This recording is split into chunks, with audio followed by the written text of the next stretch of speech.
सभी को जय सिया राम। और रामचरितमानस में उत्तरकांड का दोहा संख्या 38। निंदा स्तुति उभय सम, ममता मम पद कंज, ते सज्जन मम प्राण प्रिय, गुण मंदिर सुख पुंज। इस दोहे में भगवान राम संतों के जो गुण हैं उनका बखान करते हुए यहाँ पर उसकी पूर्णता करते हैं और कहते हैं कि जिनके लिए उनकी निंदा की जाए, चाहे स्तुति की जाए, प्रशंसा की जाए, वो सबको एक समान मानते हैं। और उनका जो ममता है, प्रेम है, वो सिर्फ मेरे चरण कमलों तक ही रहती है। ऐसे सज्जन मुझे प्राणों से प्रिय हैं और वे गुणों के मंदिर और सुख के पुंज हैं। आगे रामचंद्र जी कहते हैं, क्योंकि भरत जी ने संत और असंत का भेद पूछा था, तो आगे महाराज। कहते हैं, सुनहु असंतन केर सुभाऊ, भूले हु संगति करिय न काऊ।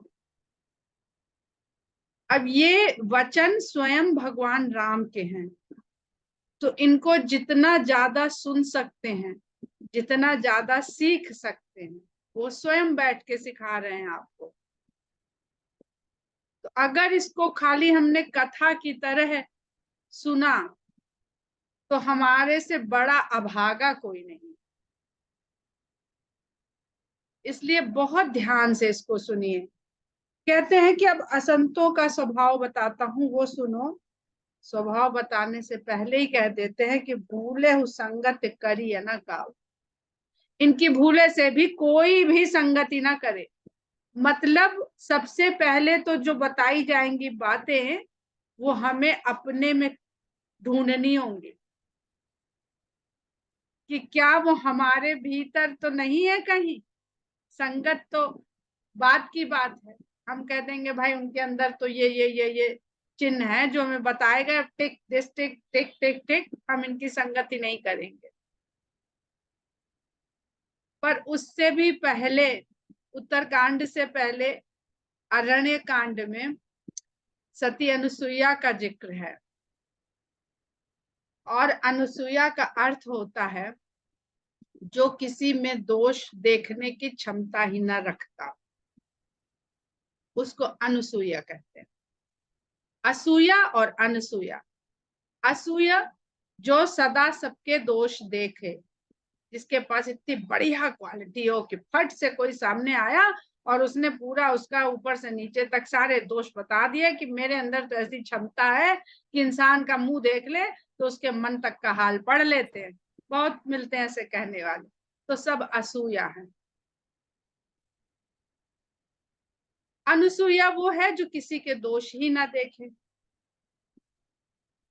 तो यहाँ पर भगवान राम जो असंतों के पहचान बता रहे हैं, तो सबसे पहले तो हम उन्हें अपने भीतर देखें और अपने भीतर से दूर करें। तिनकर संग सदा दुखदाई, जिम कपिलहि घालहि हर हाय। क्यों ना करें उनकी भूले से भी संगत, क्योंकि उनका संग सदा दुख देने वाला है।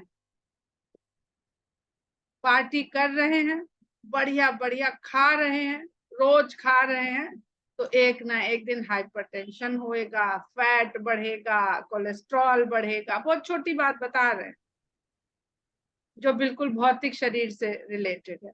अपने घर में बैठ के दाल रोटी जो भी खिचड़ी जो भी बना रहे हैं, खा रहे हैं, सब ठीक रहेगा। किस प्रकार ये सदा इनके इनके साथ में बैठना सदा दुखदाई होता है। जैसे कपिला गाय को अगर हरहा के साथ छोड़ दिया जाए तो जो हरहा होता है वो कपिला को भी बिगाड़ देता है।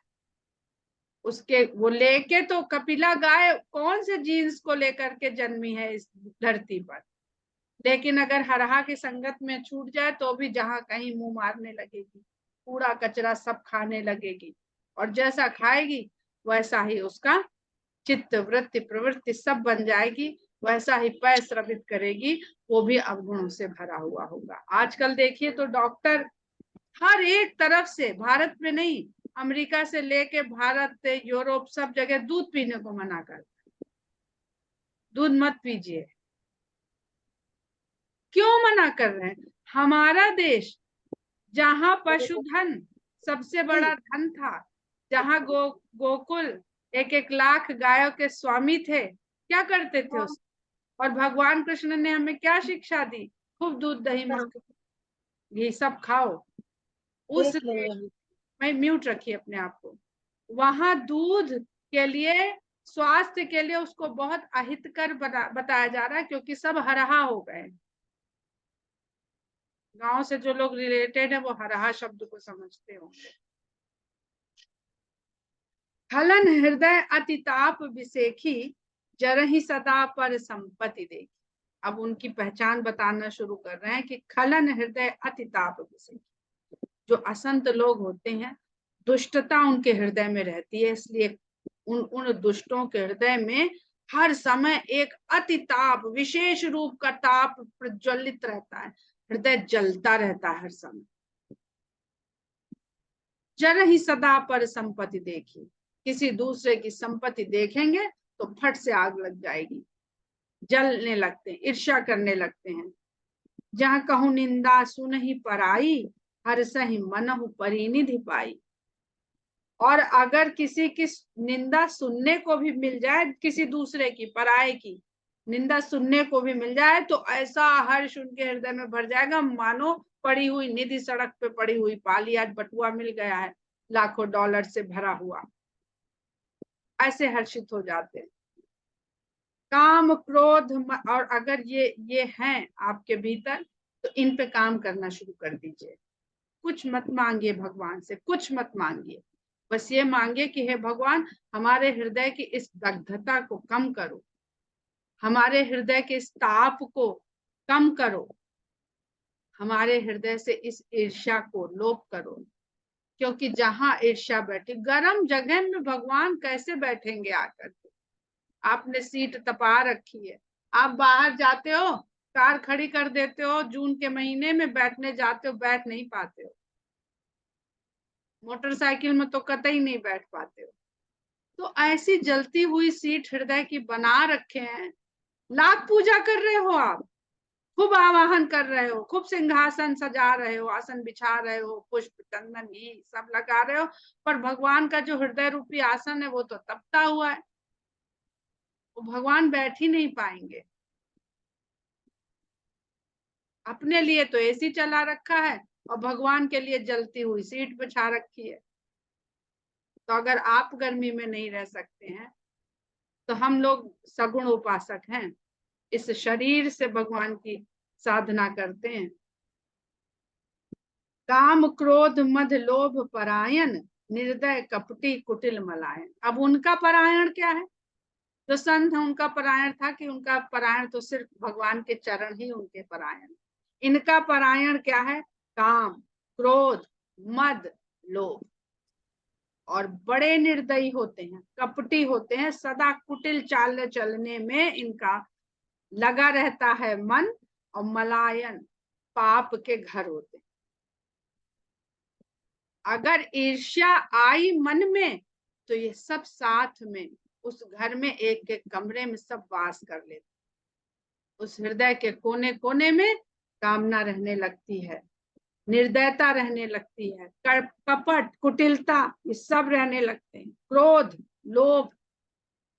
बैर हुआ कारण सब काहू सो, बिना मतलब ही सबसे बैर ठाने रहते। जो करहित अनहित ताहू सो, बिना कारण तो बैर ठाने ही रहते हैं, जो उनका भला करता है उसके भी बुराई में लगे रहते, भूल जाते हैं।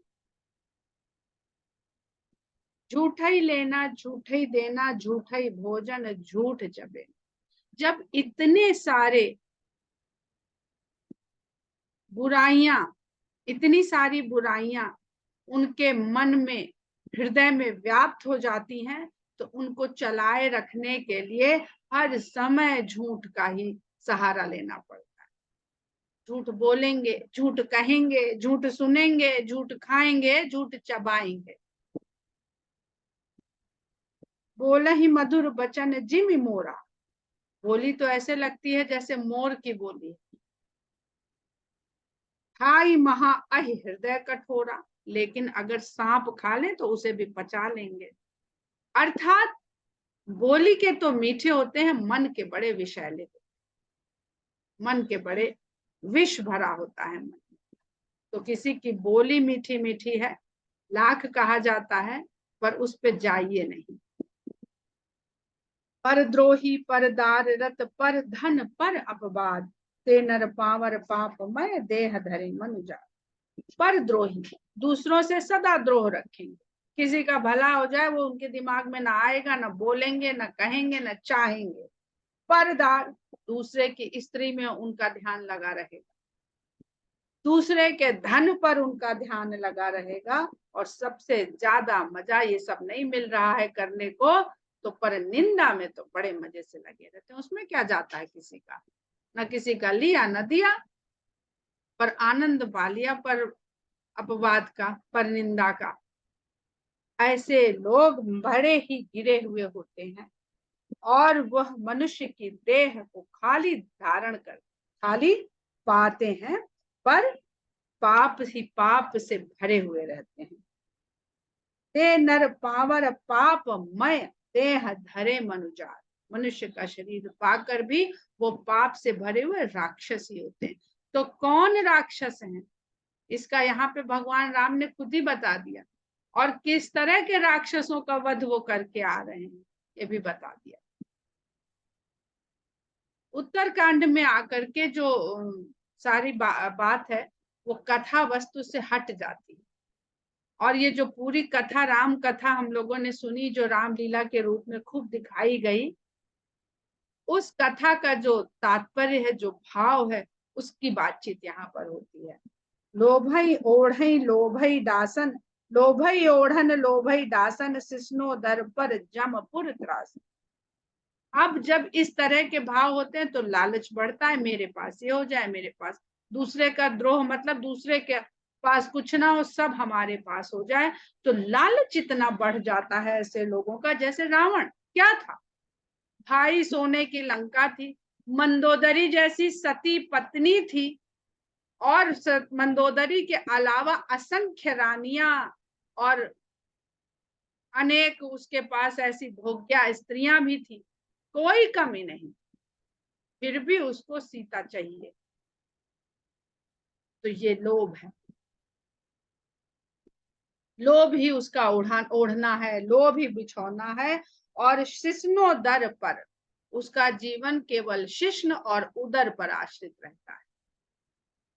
मैथुन, काम वासना की पूर्ति और उदर की पूर्ति, बस। जमपुर त्रासना, यमलोक का कोई भय नहीं होता है, मरने के बाद भी कुछ होता है नहीं। जो लोग वो इस विचारधारा के होते हैं ना कि कहीं कुछ नहीं है, मरने के बाद कुछ नहीं है, कभी उनका आचरण देखिएगा। एक आधे मिल जाएंगे आपको अच्छे भी, पर ज्यादातर जो यमपुर का भय है, वो मनुष्य यहाँ पर उस, क्योंकि हम लोग की जो प्रवृत्ति है ना, वो बना ऐसे दिया बचपन से कि डर के मारे काम करेंगे। दूध पी लो, नहीं तो भी बिल्ली आ जाएगी, तो भय हो गया। हमने बनाया, वो बच्चा पैदा नहीं होके आया था भय लेकर के साथ, वो तो जानता ही नहीं था कि ये अंधेरा है, ये उजाला है, ये वो तो माँ के पेट में गर्भ में वहां अंधेरा ही अंधेरा था, उसे कोई भय नहीं था अंधेरे का। पर हम उसको सिखा देते हैं, तो जब भय सिखा दिया तो फिर बड़े तक वो बिना भय के काम नहीं करेगा। तो ऐसे लोगों के लिए वैसे तो सारा आधार प्रेम का है, पर प्रेम तो छूट जाता है पर द्रोह के कारण। प्रेम तो अगर हमने ईर्ष्या का बीज डाल दिया तो उतनी गर्मी में प्रेम का बीज अंकुरित ही नहीं होगा। एक कहते ना, बहुत धूप होती, बहुत गर्मी होती, तब खेती नहीं की जाती है। जब पानी पड़ जाता है, जो धरती का ताप है वो थोड़ा ठंडा हो जाता है, भीतर से धरती की गर्मी और ऊपर से उसमें ठंडक, तब जाके बीज बोता है किसान भी। तो प्रेम बीज का अंकुरण ही नहीं होएगा, वहां पर डालेंगे, एक बूंद जैसे तवे पे छन्न से पड़ी और तुरंत गायब हो गई। तो उनको किसी तरह का कोई भय नहीं होता है यमलोक का। काहू की जो सुनहि बड़ाई, श्वास ले ही जन जूरी आई। किसी की प्रशंसा सुन लें तो ऐसी सांसें भारी भारी भरने लगते हैं, गहरी गहरी, कि जैसे जूड़ी बुखार चढ़ गया हो। मुंह से बोल ना पाए तो चेहरा बता देता है कि इनको कितनी प्रसन्नता हुई है। जब का आप देखिए किसी को अवार्ड मिलता है, बड़े बड़े आजकल साहित्य अकेडमी हो या फिल्म फेयर हो, तो जिसको नहीं मिलता वो क्या कहता है? कहता है कि अरे सब कांटेक्ट चलता है, सब पैसा चलता है, स्पॉन्सरशिप चलती है। अरे भाई चलती हो तो चलती हो, आप वहां खुश होके बधाई दे दो। इतना काम करने में क्या जाता है, वहां तक क्यों चले गए कि क्या चलता है? ये उसका काम है, उसने खरीदा है, तो इसका दोष उसके उसके भाग में जा रहा है, उसके हिस्से में, उसकी फाइल में जा रहा है। आप उसकी फाइल का गलत काम अपनी फाइल में एंट्री क्यों करवा रहे हैं? अपनी फाइल आप क्लियर रखिए। जब भगवान या चित्रगुप्त या यम राज जो भी खोलेंगे, आपकी फाइल खोलेंगे, आपकी फाइल में उसकी फाइल अटैच थोड़ी होके जाएगी। जो कहेंगे किस किस की फाइल इन्होंने अटैच कर रखी वो भी लाओ, नहीं, केवल आपकी फाइल खुलेगी। तो जब काहू के देखे ही विपत्ति, और ऐसे लोग जब किसी के ऊपर कोई विपत्ति पड़ जाए, सुखी भय मानो जग नृपति, ऐसे सुख संतोष से भर जाएंगे मानो पूरे संसार के राजा आज यही हो गए। अमिताभ बच्चन की पिक्चर फ्लॉप हो गई या शाहरुख खान की पिक्चर फ्लॉप हो गई, बड़े खुश हो जाते कि जैसे सुपरस्टार आज हम ही लोग हो गए। स्वार्थ रत परिवार विरोधी, सदा स्वार्थ में लगे रहते हैं और परिवार वालों की कहनी नहीं मानते। पहला विरोध परिवार से, उसके बाद फिर, क्योंकि विरोध तो द्रोह तो भीतर पड़ा हुआ है ना। लंपट काम लोभ अति क्रोधी, काम में लिपटे हुए, काम में लिप्त रहते हैं, लालची होते हैं और इस कारण बड़ा क्रोध होता है। क्रोध के पीछे लोभ और काम है, काम क्रोध लोभ मोह। बहुत सुंदर ये 4 शब्द तुलसीदास जी लिखते हैं। जब वो भरत जी के लिए लिखते हैं अयोध्या कांड में, तो लिखते हैं अरथ न धर्म न काम रुचि गति न चाहूं मेरवा। अर्थ, उनको अर्थ से भी वैसे अगर आप शास्त्रों में देखें, वेदों में देखें, तो धर्म अर्थ काम मोक्ष लिखा जाता है। मनुष्य के 4 पुरुषार्थ, यानी आपने यहाँ जन्म लिया है तो यही 4 पुरुषार्थ आपको साधने हैं, धर्म अर्थ काम मोक्ष। काम को हटाया नहीं जाता है, पर काम बैठा है तीसरे नंबर पर। धर्म, धर्म के द्वारा अर्थ, उस धन को पैदा करना, कमाना, फिर उस धर्म से कमाए हुए धन से अपने कामनाओं की पूर्ति करना, तब जाके आपको मोक्ष अपने आप मिल जाएगा। स्टेप है, आप नवजात शिशु हो गए, फिर शिशु हो गए, फिर किशोर हो गए, फिर युवा हो गए, फिर प्रौढ़ हो गए, फिर वृद्ध हो गए, फिर चले जाओगे। तो ये साइकिल तो कोई तोड़ ही नहीं सकता। कोई कह दे कि नहीं भाई हम तो जवान पैदा होंगे, बचपना बाद में खेल लेंगे, ये तो पॉसिबल नहीं है। तो अगर हम धर्म अर्थ काम मोक्ष पर चलते हैं, पर भरत जी के लिए कह देते हैं अर्थ ना, क्या कोई कोई दोहा बदल रहा? अगर वो लिख देते धर्म ना अर्थ ना काम रुचि, वो तो उतनी ही मात्रा है उसमें, पर लिखते हैं अर्थ न धर्म न काम रुचि। उनको किसी तरह के किसी अर्थ से मतलब नहीं है, जीवन के अर्थ से भी मतलब नहीं है, धर्म से भी मतलब नहीं है। क्योंकि धर्म का पालन करने में दशरथ जी से राम छूट गए थे, तो ऐसा धर्म नहीं चाहिए भरत को। अर्थ की कामना में माता से राम छूट गए कैकेयी से, तो ऐसा अर्थ भी नहीं चाहिए अयोध्या के राजपाट का अर्थ। पर रावण के लिए तुलसीदास जी लिखते हैं, कहीं पे उन्होंने जब लिखा है, तो काम क्रोध मद लोभ मोह, उसके पहले नंबर पे कौन बैठा है? काम। तो तीसरे नंबर से उठा करके अगर पहला पुरुषार्थ काम को बता दिया तो सब चीज चली गई, अर्थ चला गया, मोक्ष चला गया, धर्म चला गया, सब चला गया। वो कौन सी बीमारी होती है ना जिससे बूढ़े हो जाते हैं जल्दी से, जो अमिताभ बच्चन की पा पिक्चर में थी। तो अगर पहले ही बूढ़े हो गए तो बचपना चला गया, किशोर अवस्था चली गई, जवानी चली गई। तो अगर काम को ही पहले बैठा लिया तो उसके पहले वाले स्टेप तो हमने अपने आप ही काट दिए, हमें चाहिए ही नहीं है। तो बहुत एक एक रामचरितमानस का एक एक शब्द अगर एक भी ले लेंगे तो अपने आप में वो जीवन जीवन भर उसको समझते रहेंगे तो शायद समझ में आ जाए, और शायद जीवन कम पड़ जाए। मतलब समझ के उसको उतारना भी है तो जीवन कम ही पड़ता है। फिर तभी फिर आना पड़ता है, फिर आना भी पास नहीं हुआ भी जाओ। रामायण तो पढ़ ली जाने 7 बार, 100 बार, 25 बार, 50 बार, उतारी कितने भीतर। इम्तिहान में तो फेल हो गए, किताब माँ बाप ने खरीदवा दी, आपने स्कूल में एडमिशन ले लिया, टीचर ने बार बार एक्सप्लेन कर दिया, आपने रट्टे भी मार लिए, समझा नहीं, जरा सा घुमा के आपसे पूछ लिया गया, आप फेल हो गए। तो फिर कहते हैं भाई आईआईटी में सिलेक्ट नहीं हुए, दोबारा करो, दोबारा करो, दोबारा करो। फिर आपकी वो भी खत्म हो गई तो फिर जाओ अब कुछ और कर लो। तो अब मनुष्यता के तो लायक नहीं रहे, जाओ अब कुछ और कर लो, जाओ कुछ बन लो, शेर, चीता, हाथी, घोड़ा, भालू, चूहा, बिल्ली, मच्छर, कुछ और बन लो। बार बार फेल हो रहे हो तो हम क्या करें, इतनी मुश्किल से यहाँ तक पहुंचे थे। इसलिए कहते हैं कि बहुत कठिन है मनुष्य का शरीर पाना। मातु पिता गुरु विप्र न मानहि, वो माता पिता गुरु ब्राह्मण किसी की नहीं मानते हैं। आप गए और उघाल ही आने, खुद तो जाते ही हैं, गिरते ही हैं, और दूसरे जो साथ में रहते हैं उनको भी ले डूबते हैं।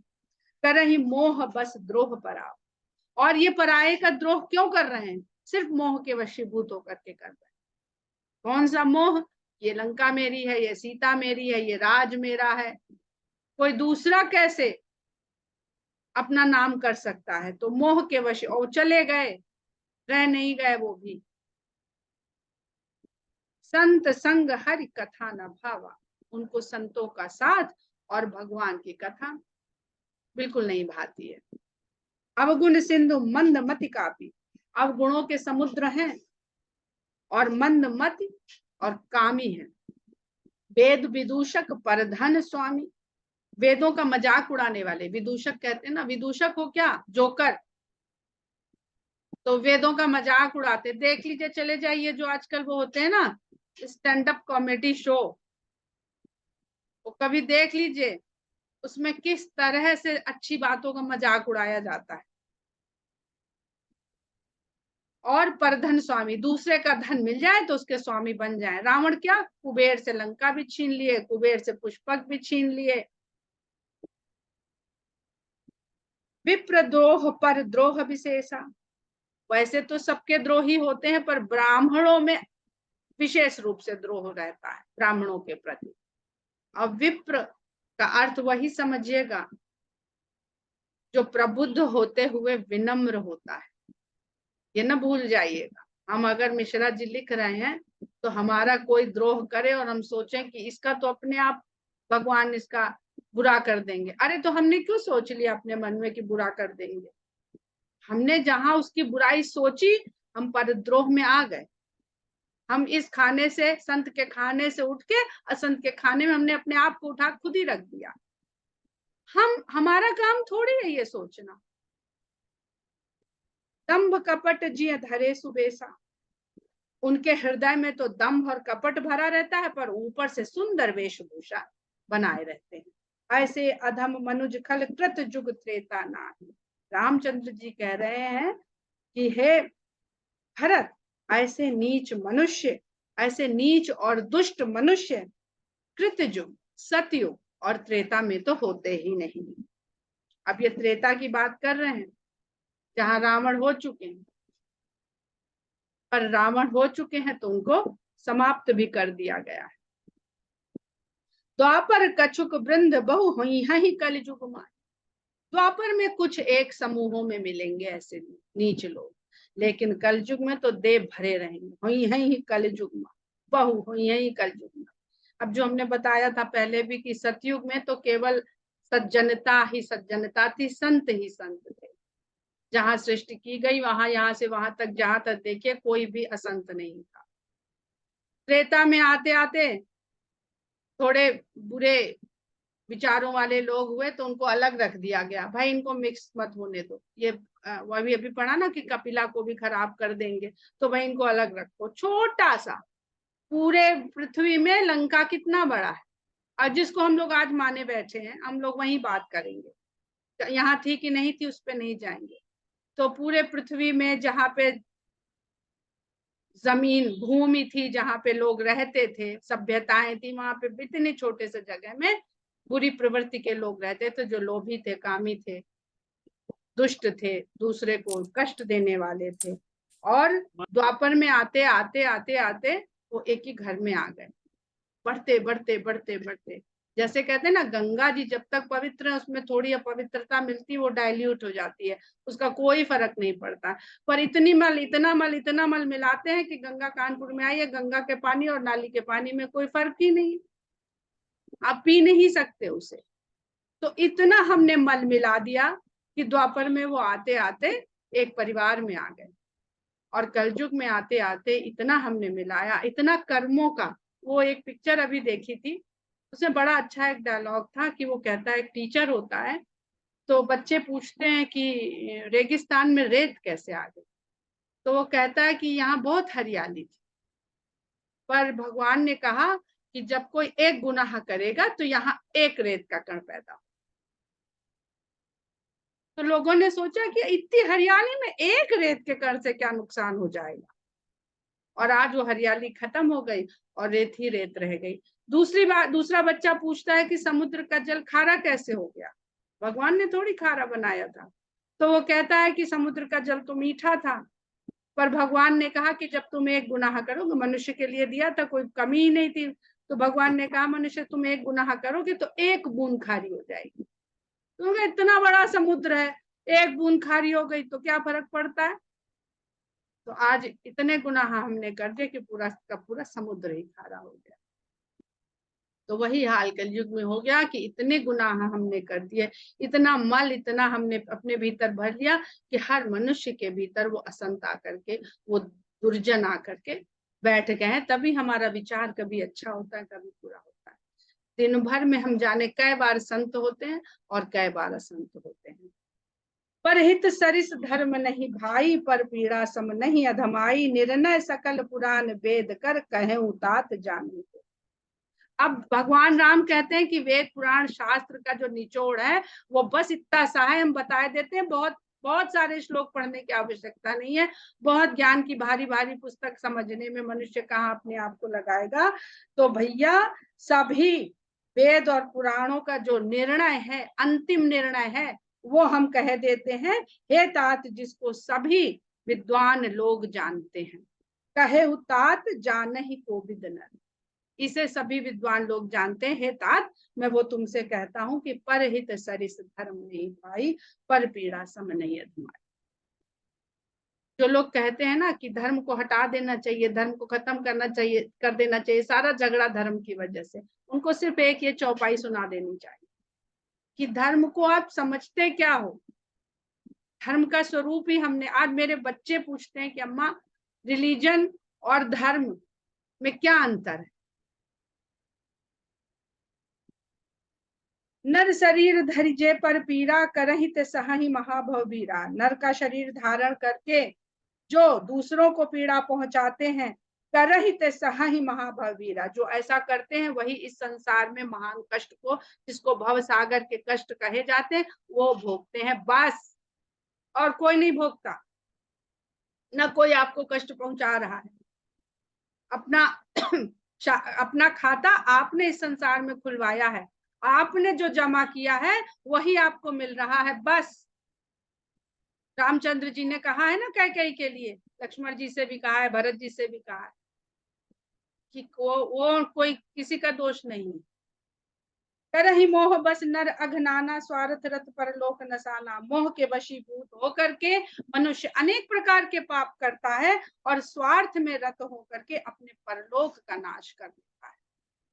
काल रूप तिन्ह कह मैं भ्राता, ऐसे लोगों के लिए, हे भाई, मैं काल के स्वरूप हूँ, शुभ और अशुभ कर्म फलदाता। मैं ही उसके शुभ और अशुभ कर्म के फल को देने वाला हूँ, जो भगवान कृष्ण गीता में कह रहे हैं।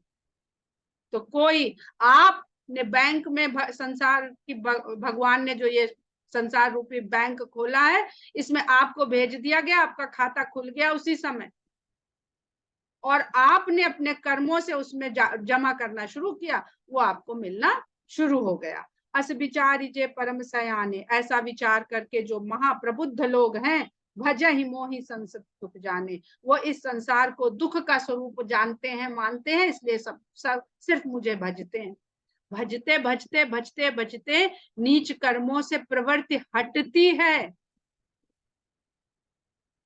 त्याग ही कर्म शुभाशुभ दायक, सभी शुभ और अशुभ फल देने वाले कर्मों को त्याग देते हैं। भजहि मोहि सुर नर मुनि नायक, और देवताओं, मनुष्यों और मुनियों के जो नायक मैं हूं, मेरा भजन करती हूँ। कौन मैं? वो राम, जिसने ये रामचरित जो हम लोग ने पूरी कथा सुनी। हम लोग भगवान के लिए बोलते हैं, जब पूजा का सामग्री तो शुद्ध से शुद्ध चीज लाते हैं, अपने हाथों से बनाते हैं। घर में कुक है तो उसे हटा देते हैं, विश्वास नहीं करते कि ये पूरी शुद्धता से बनाएगा कि। वो कौन सा छठ का त्योहार होता है, उसमें तो खुद ही उगाते हैं गेहूं, खुद ही धोते हैं, खुद ही सुखाते हैं, बैठ के ताकते भी हैं कि चिड़िया जूठा ना कर दे, और फिर बनाते हैं और फिर भोग लगाते हैं। हम लोग बचपन से जब दान करते थे तो एक शब्द बुलवाया जाता था, जिससे कहते थे कृष्णा अर्पणम। अपना सब कुछ जो दान हम लोग करते थे छोटा सा, उसको भी कृष्ण को अर्पण करते थे।